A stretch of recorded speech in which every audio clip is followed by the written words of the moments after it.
we have a great guest tonight. We'll go straight through to it. But before I do want to give a little remembrance to Mama Porter. We lost Mama Porter this weekend. Al Porter.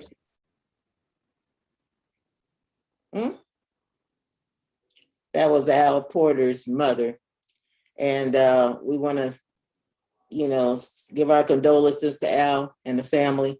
And we're there for him. Mama Porter was definitely a soldier, civil rights leader at her best. She was always there at all of our functions, activities, crusades, marches, the hip hop shows, everything. She was a trooper, and she surely will be missed. So we're going to do later on a special tribute on another show for Mama Porter. So right now we want to get straight into the show here. And I have a guest who's having some difficulty, family. We need to help him out, community, because it takes a village, and he definitely needs us. And his name is Daryl Tanner. He was referred to me by another brother, Brother LaCroix, who said he needed help. So I said, let's hear his story. Let's see what us, the community, can do and rally behind him and give him support. So, Brother Tanner, I'm so glad that you're on. Thank you so much. Thank you, Laura. It's a blessing to be here. You're a blessing. Now, I know you got oh, thank you. Yes, sir. And you got other guests coming on. So when they come in, we'll just pop them in and you can introduce them as they come on, okay? Okay. But for right now, the public, the audience wants to hear your story.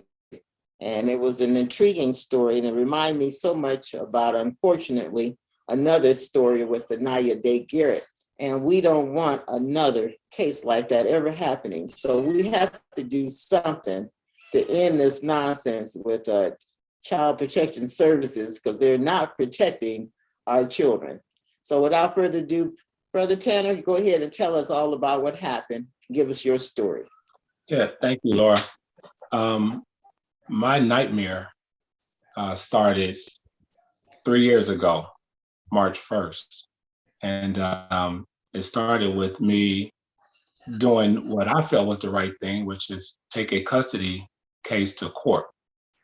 I filed for custody of I have 4 children, but 3 of my 4.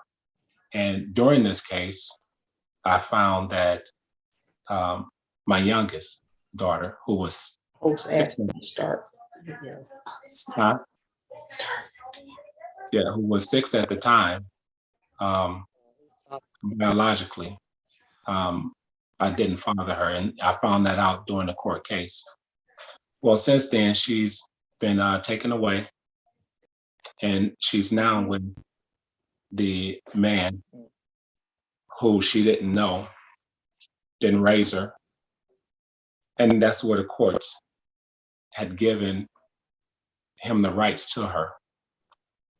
Some of the things that we talk about, Laura, I'm gonna be a little careful about, because we're still in court, but I do want to bring awareness. That's right. I want to bring awareness to, everybody about these courts and these battles that we deal with the judicial system when it comes to our children. Right. She's currently living over there with this gentleman, and she's not being protected.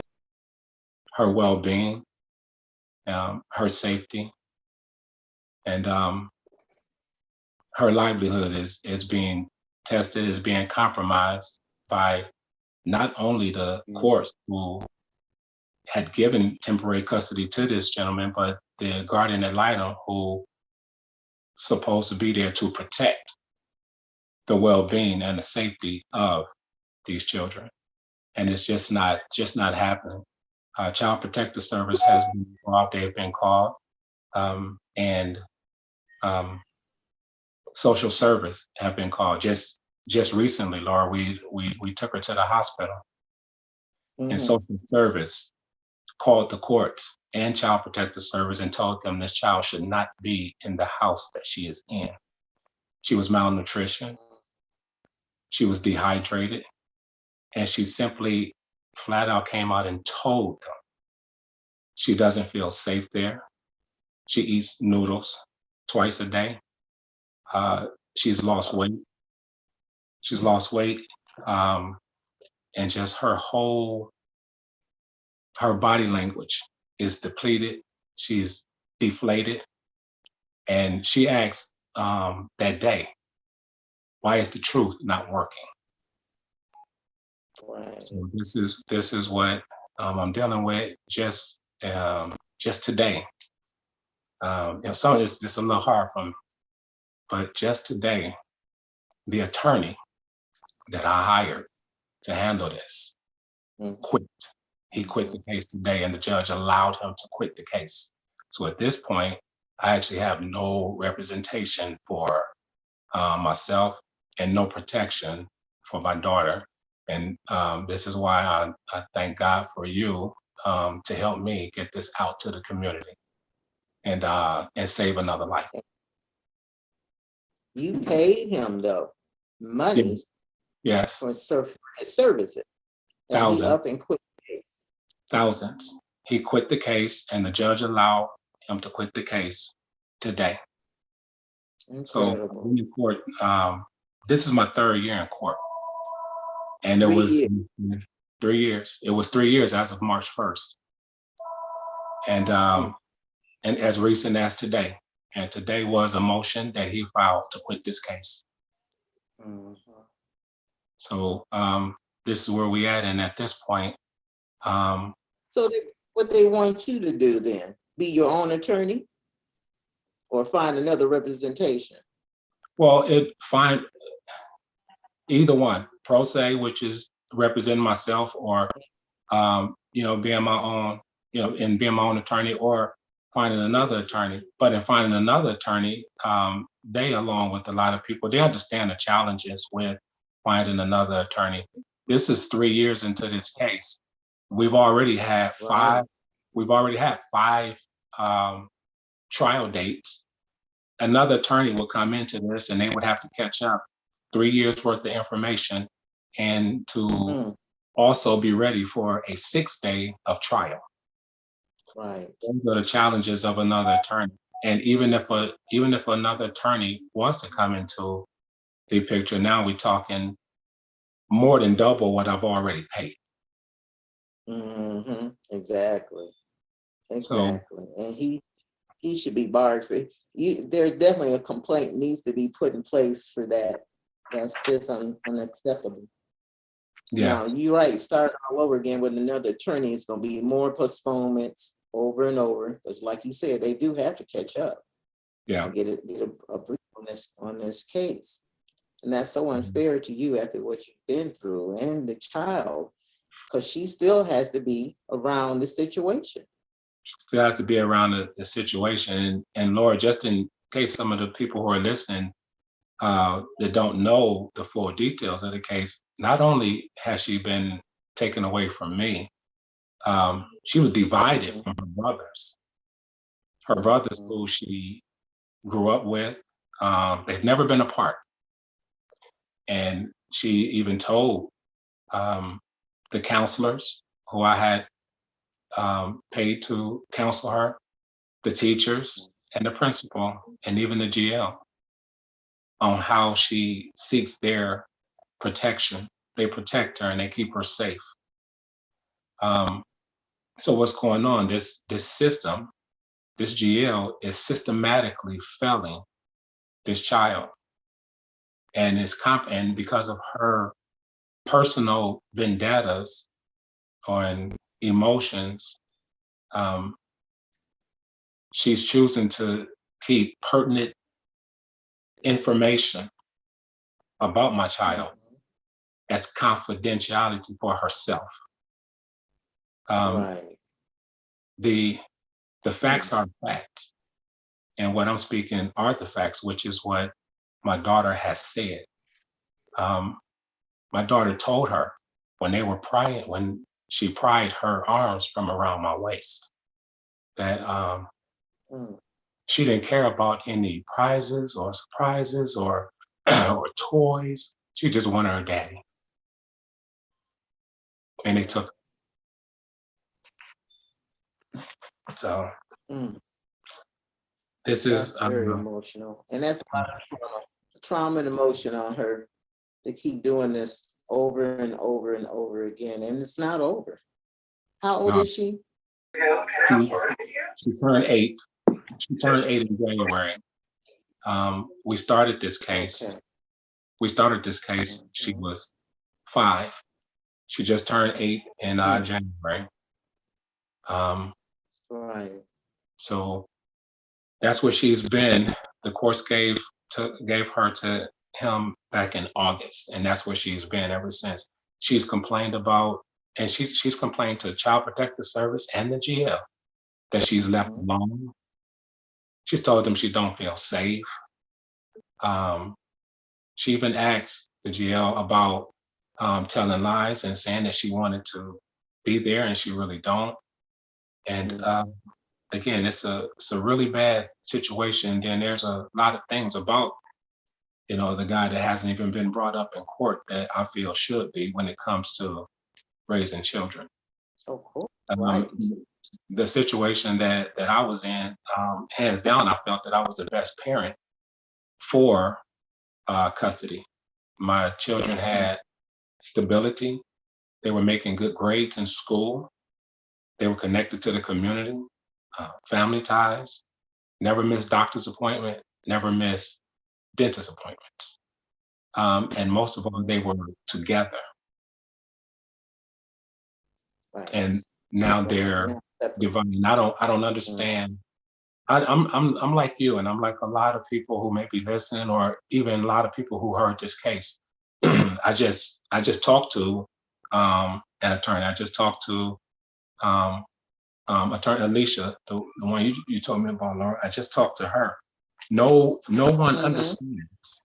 No one understands how these children were divided and Mhm. how this little girl was taken and put into a situation that's unfamiliar to her and unsafe Mhm. for her. Daryl, when did you start seeing the signs of abuse on your daughter? Mental When did you abuse start? Yeah, all the abuse. When did you start noticing taking place? back in what I started noticing first. What I started noticing was neglect. That was the first thing, Hmm. and that was That's in abuse. yeah, that was back in September. She called her no, I'm sorry, before September. It was in August. The first time she told me, we were in the car. This was a month or so after she went over to his home. I got to see her a month after that, and she told me that she's being left alone. And I asked her, I Mhm. say, at that time she couldn't really, recollect how many times. So I just asked her, do you think it was one time, or do you think that it was 3 times? Do you think that it was 2 times? She said 5, which lets me Wow. know it's more than once. So that was the Yeah. first thing that I noticed. She had been left alone. And Hmm. maybe about 2, 3 weeks after that, her mom frantically called me and asked me how soon can I get over to the house that she was staying. She had her on the other line, and then they did a 3-way call with me.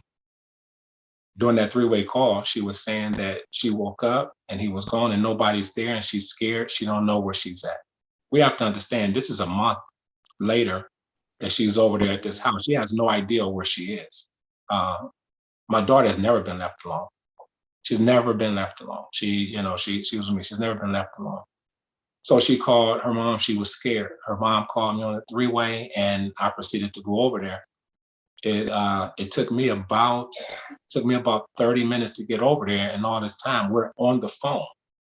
And I'm trying to keep her calm. Her mother's trying to keep her calm. Her mother called the police department. The police department went out there. When they went out to the house, she didn't open the door because she was scared, because they were banging on the door, so she was scared. At least Hmm. 35, 40 minutes have went past. Um, and now I'm just about there. And finally, the police sergeant called the mother back and said that the police had been over there, but no one opened the door. So the guy finally returned after about, well, longer than 45 minutes, because we were on the phone that long. I drove from the west side of New Bridgeville all the way to South Euclid. So that's how long it was. And they had already been on the phone even before me. So that was the first time I started noticing neglect. The second time is when I had her again, maybe a couple weeks after that. And I started noticing the clothes that she was wearing, and sometimes the smell. So I started noticing, I started noticing that too. And then after that is when I started noticing the decline in weight.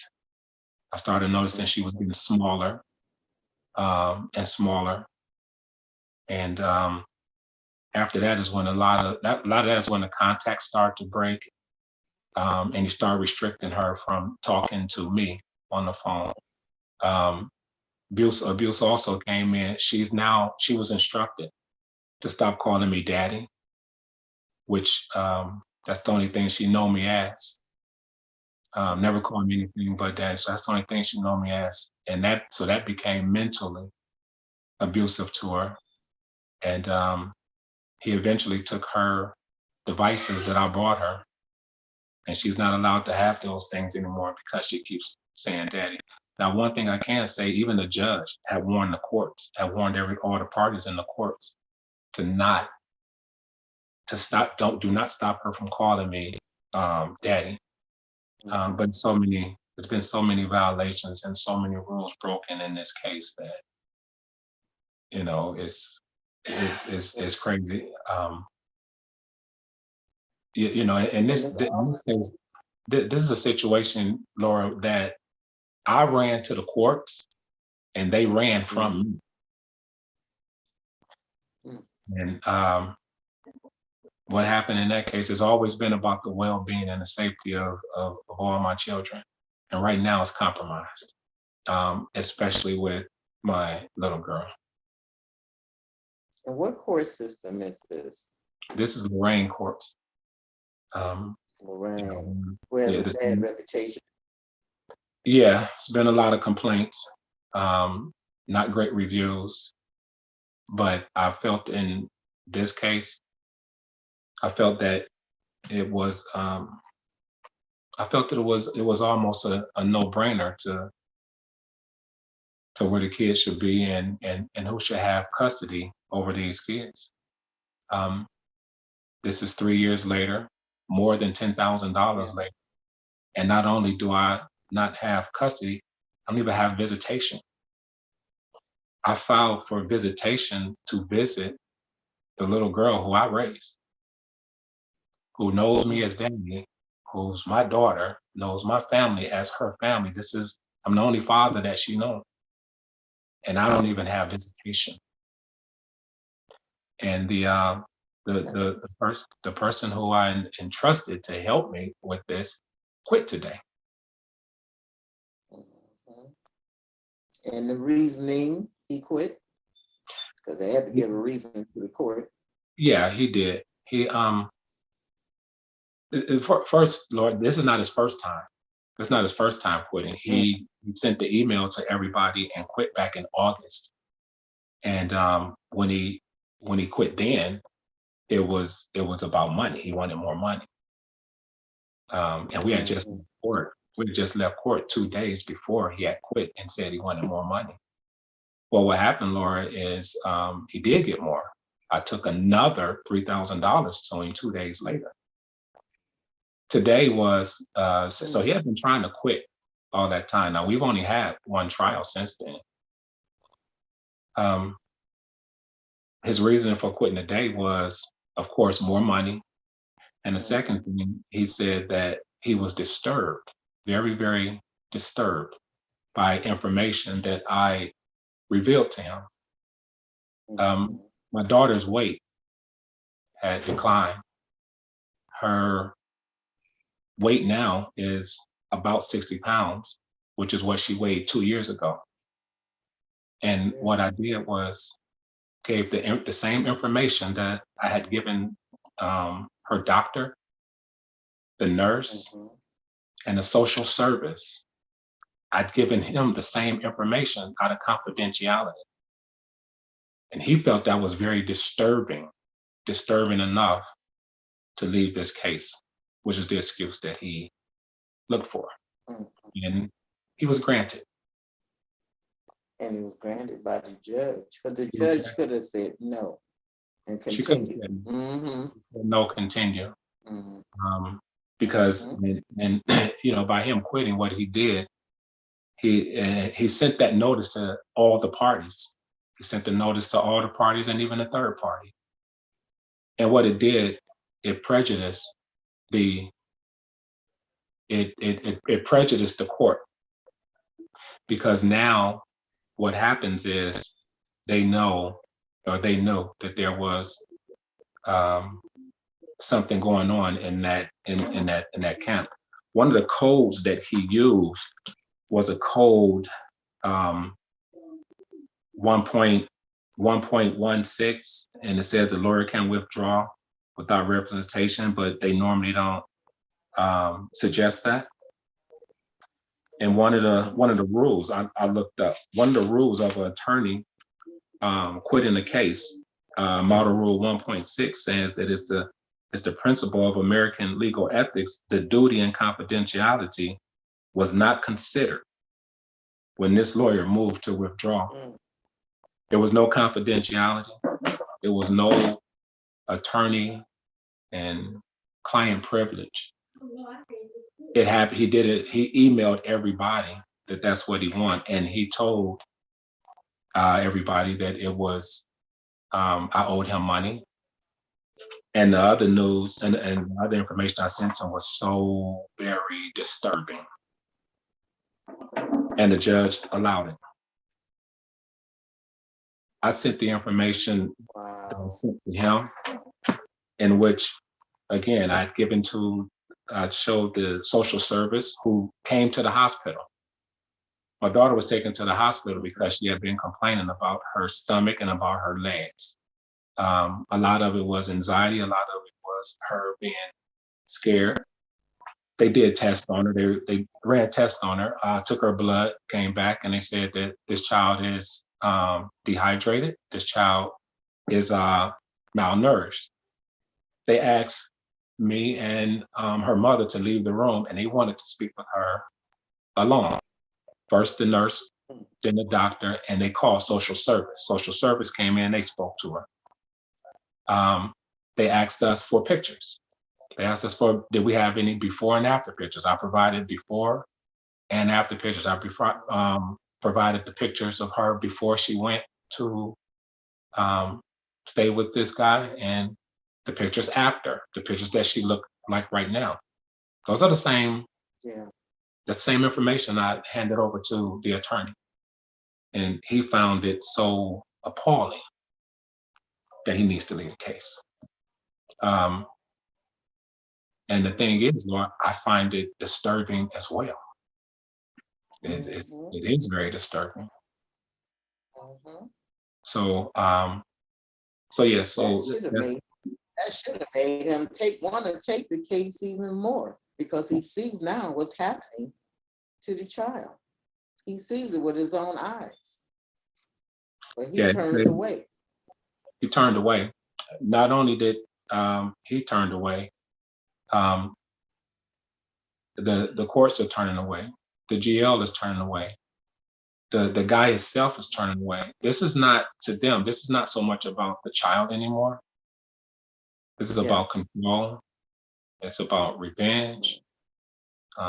It's selfish. But at this point, it's not about the child, but she's caught up in it now. She's caught up in Yeah. the mess that was started. It's caught up in the mess which was started by grown-ups, by a grown-up um, who presented this guy. And again, I'm being a Uh, little what? I'm being a little careful because of the ongoing case.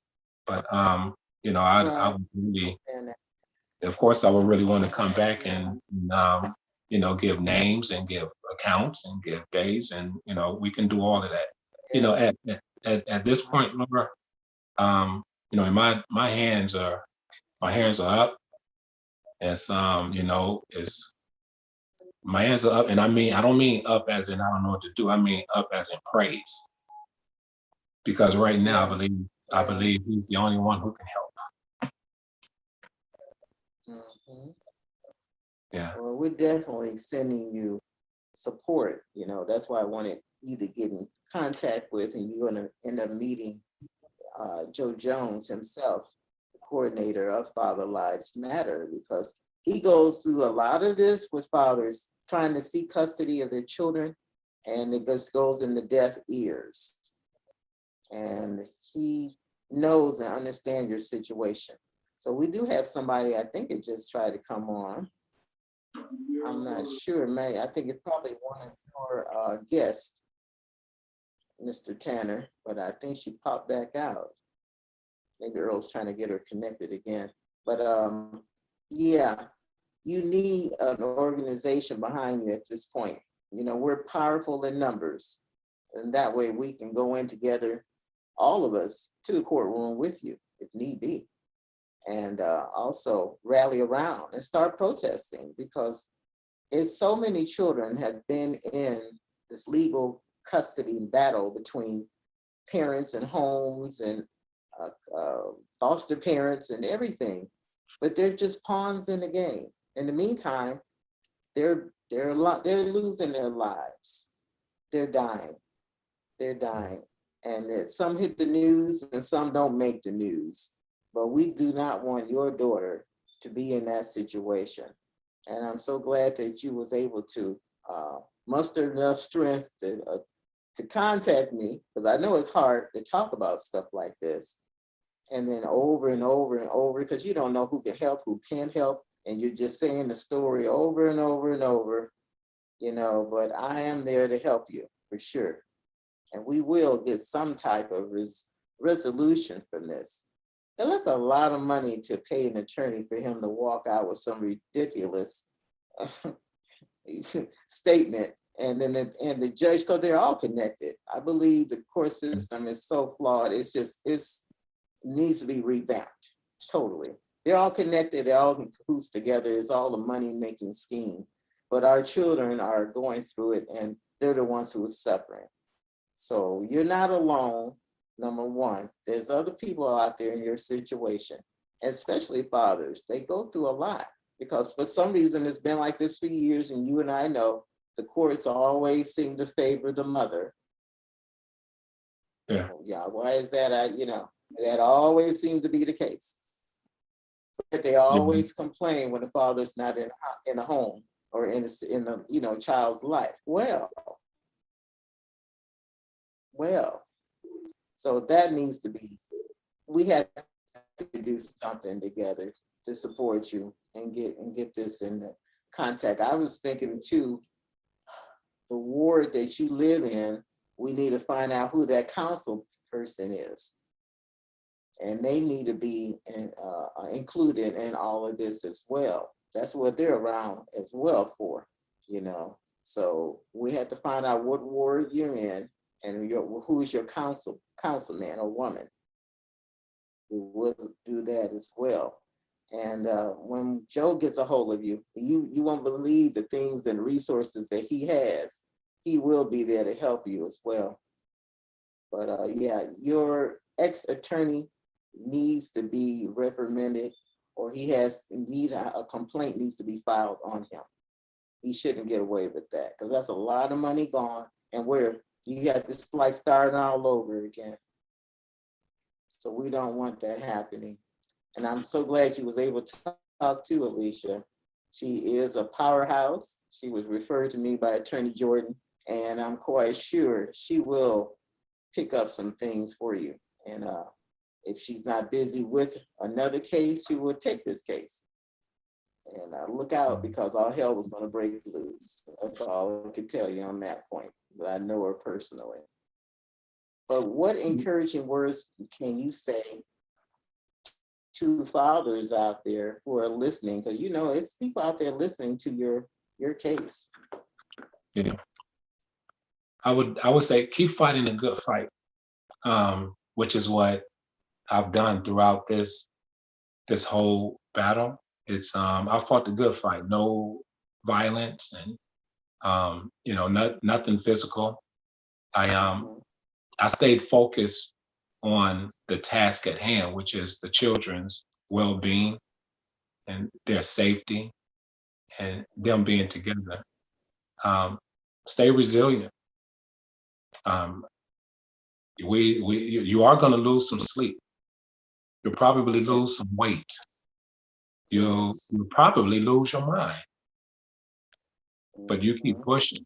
And I feel that if I keep pushing, I'll run into more incredible people like yourself, and Right. and just stay strong, stay focused on the prize, stay prayed up, stay prayed Stay up. prayed up. Mhm. Well, I'd like to introduce you now, right now, who popped on our screen is Joe Jones from Father Lives Matter. Hi, Joe. How are you? Can you hear me? Yeah, I can hear you. How you doing? How you doing, Joe? Well, there you go. Hi, Joe. I'm Laura, and this is Mr. Tanner. We're so glad that you was able to join us on Laura Cowan's Empowerment Hour. He just briefly went over his story real quick, and you'll get to talk to him later on a one-on-one to hear more in depth about it. But you tell us too, Joe, what's your organization and what do you guys do to help the community? Father's Lives Matter. We help out mostly with dads filing visitation and custody cases. We do help out moms too, and certain like we have cases where dads were beating their own kids. So of course we'd help out the mom, get protection orders and things like that. We get protection orders for domestic violence victims, but dominantly we help out dads because dads are discriminated against 98% of the time in a court of law for custody and or visitation. Um, the fortunate thing is if the person we found out is African American, it intensifies those results. Um, they discriminate on color and sex, and the bad news about that is a lot of people think that this is an Ohio problem, and it's not. This is a nationwide and worldwide problem. They do this all across the country. The thing about it, another thing too, is when you take focus off of the child and you put it on color and sex and say, we're going to go ahead and discriminate against them because of their color or because of their sex, the child's still being beaten, starved, and neglected at home. That's how we keep Yeah. getting these children all the time that are showing up deceased. I was fully involved in the United Garrett case. As a matter of fact, I was in front row, during the whole Yeah, entire murder trial. So exactly. the thing that we need to understand is when a dad files for visitation and custody, he's not going against his child's mother. He's going against, Department of Children and Family Services. He's going against the guardian ad litem. He's going against the judges, the magistrates, even the school counselor. And the reason why I say that is because the guardian ad litem will always tell you, yeah, we do what's in the best interest of, the children. And that's a flat out lie. No, they do not. They always side with the mom. They tell the dad that way they can collect the dad's money, but they still always side with the mom, no matter what. Same thing with Department of Children and Family Services. The child's at home being beat, and when a father comes and says, "Man, I need to get custody of my kid. My kids are being beat," they will find every reason they can Mhm. to give that child to the father. They would rather see a child put in a foster home with complete strangers before a father gets custody of that child. And they have no regard on to what they're mentally doing to these children when they do that. Keeping them from their father. I'm a survivor of child abuse, and I'm also a survivor of parental alienation. And it was the same thing. I was told all my life that my dad was a horrible person. I was abused all my life until I was 15. I finally ran away from home and I was able to get with my dad. Come to find out, he was actually a sergeant in the army. No criminal history, perfect man, perfect dad. Cuyahoga County backed my mom up all day long and using me as a weapon to attack my dad. And we're sitting here thinking that the problem is over, and it's not. The problem's actually gotten really worse. So we have another case now. We're going to be protesting at 9300 Quincy Avenue this Thursday at 10 a.m. We're going to be partnering with Black on Black Crime, Black Man Army. And the reason why we're doing that is because we have another child who was stabbed to death by her mother. The father filed for custody, begged and pleaded, just like Anaya Garrett. I need my kid out of there. Again, they discriminated against him, color and sex. This child's now laying in a coffin because juvenile court failed to do their job yet again. Anaya Garrett should have been our wake-up call, and it didn't do anything. So. That's this Thursday at 10. Yes, it'll be this Thursday at 10. We are going to be inviting news media, and I'm calling every single dad out there that's been discriminated against juvenile court to join us. We always have peaceful protests, and we need to let juvenile court know we had enough. So Ohio is a mother state law. That means no matter what's happening to your child, even if they're being beaten, neglected, and tortured at home, the mom gets custody until we can figure out what's going on. And they'll tell the mom, go get some anger management classes and some drug counseling, you can have your kid back. If a dad does that, they terminate his parental rights to infinity. So it's just, it's discrimination all across the board. Yes, that's why we have to pull together, all of us together, and support Mr. Tanner, because he really needs the help and the support. Mr. Tanner, you have another guest that's on right now. You want to introduce her? I can't see where the. Can you see her? Can you see her? Ms. Draper is on. Oh, hi. Hey, that's Miss Velma. Hi, how are you all? Hi, how are you? I'm doing well. I'm just a gamut of emotions going on. And I am familiar with Mr. Tanner's persona, his character. I am very much aware of the fact that he has been the caregiver for his children. And of course, I've met his daughter and his sons. And I'm heartbroken right now as I'm listening to the story. I'm also a reverend in the state of Ohio, registered, and also have worked with Black on Black Crime Incorporated. And I'm very familiar with what they're able to do in getting information out. It needs to be front and center in the media so that it won't be as others who come out after the fact. And so whatever I can do to be of assistance, including being there on Thursday at 10 on Quincy. I intend to be there. And that's what I had suggested. We need to call these people out. And when we come with the thunder, and we need to make signs, and we need to, put on their worst judges in history. Children are dying here. Be graphic. Don't be afraid to be graphic. You've got to call these people out. These guardianal items, they're the worst. They're supposed to protect the children, but they're protecting the mom. When I went through trial for my daughter, she was molested by a convicted felon, and I called it all day long. I called 696 Kids 15 times. They chastised me for it, and I said, there's something wrong, man. I'm telling you. My daughter's grabbing herself. She's got marks. So they took away my shared parenting. The next day after court, Parma police contacted me and said, we just arrested the boyfriend in your mother's house for molesting your daughter, raping a 9-year-old, and raping another 12-year-old. So all those calls to 696 Kids are now justified. You're right. Yeah. So they refused to give me my daughter. 2 years after that, she was 12 years old at this point, came to the house. She was now down to 30 pounds. I took her to the hospital. They diagnosed her as malnutrition. And again, they didn't give me custody of her. They said that she was in a safe environment. So this is the type of stuff that we deal with all the time. That's crazy. I mean, I don't know if you heard that earlier, Joe. That just happened last week. We took my daughter to the hospital. They diagnosed her with the same thing: malnutrition and dehydration. Social service called the courts. They called the court and they called Child Protective Service. And they told them at the hospital, this child should not go back to that household.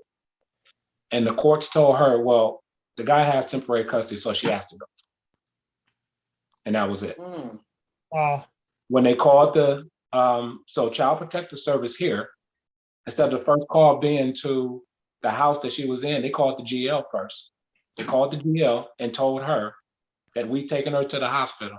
She told them that we're just upset that we don't have custody and everything's fine. The judge asked the GL today, how's the child doing? She said, everything's fine. She always says everything's fine. And my question to them and even the teacher that she's over there with, what justifies fine if you don't know her? Right. If you don't know, how do you know she's fine? How do you know she's fine? How do you know that she doesn't have whips or whips and lashes under her skin? How do you know that this is the weight that she's supposed to be? What warrants fine? And nobody can give me a definition. Well, one thing that you won't hear on the news media is that Anaya Garrett was sitting on a bed with her nose busted open and bleeding in a hospital. And a worker walked up and said, "Who did that to you?" And she said, "Mommy did it, but Mommy told me to tell you I fell down some steps." This worker looks at Euclid Police and said, "This kid's lying, send her back home, man. She's got behavior issues." At 3 years old. So, and we all know what happened to Garrett months later. She was killed. So, yeah, so that's terrible. Oh my God. they had so many chances to save her and they failed every time. Yes, yes. Well, we're gonna get ready to wrap up. I told you the show goes by real quick. Ms. Velma, have any last remarks you would like to say? I just need to ask if I could be a part as much as I can. I am a caregiver for my husband, but I most certainly am a retired educator and having worked with special needs children for many years. So I'm very familiar with how these things can go. I just want to be of assistance where I can. You will be, trust me. You're in the loop now, that's for sure. And I'm sorry your other guest, we couldn't get her on. Must have been some kind of technical difficulty, Mr. Tanner. I did see her pop in and out several times, but I think this show is warrant a part 2. So sometime later down the line, Joe, Mr. Tanner, Ms. Velma, we're all going to get back on again. Try to do this one more time, especially after we get through some of the court proceedings and we'll get more information. So real quick, I know you just popped on. We're about to leave, unfortunately. I know you're having difficulties getting on. At least you want to state your name and tell us how you're supporting Mr. Tanner, Ms. Spencer. And it sounds like she has sound issue. Yeah. This isn't her day at all. We finally got you in on a good picture, but now you're having sound issues. But don't worry. I've been in since the beginning. It's just that I don't know, my thing keeps dropping. But he's my nephew, and he is really, really a great guy. And I'm not saying that because he's my nephew, but because I know that he's creative, he works hard, and one thing I know, he loves his children. Oh, yes. And he deserves a chance to raise his children. That's all he's asking for. Do you know who is his guardian ad litem? Her name. Her name is Andrea Davis. All right, I haven't heard of her. Thank God. That's a good thing. She's out of Lorain County. All right. So your case is being fought in Cuyahoga County? It's being fought in Lorain County. Where is it? Lorain County Court. Lorain County. He's down there in the Elyria courts. Down in Elyria courts, yeah. All right. Yeah, I got a. Do you have an attorney? I had one, and today he quit. All right. We're gonna talk. I got one that's really cheap. I got one really cheap, and guy's a Christian. He ain't gonna charge you a lot, and but you definitely gotta have an attorney, especially in Elyria and Lorain, because they got worse issues in Cuyahoga County. I mean, I went out and I had to support a mom who was fighting custody for her child against a sexual predator who was her baby's dad, and he got custody. So that's how quirky they are. You know what I mean? It's like I remember I talked to the JL and I said, I can't believe we're actually fighting against a sexual predator, a guy that touches kids, and you're talking about giving him custody of his kid. I mean, how does that work? It's so it's court. Like I said, it just because they sit behind a bench doesn't mean they're intelligent. Correct. So, it's, so, Well, we're going to wrap up. Running out of time, Joe. Joe, you're going to have to continue this conversation with Mr. Tanner afterwards. I definitely want you guys to talk.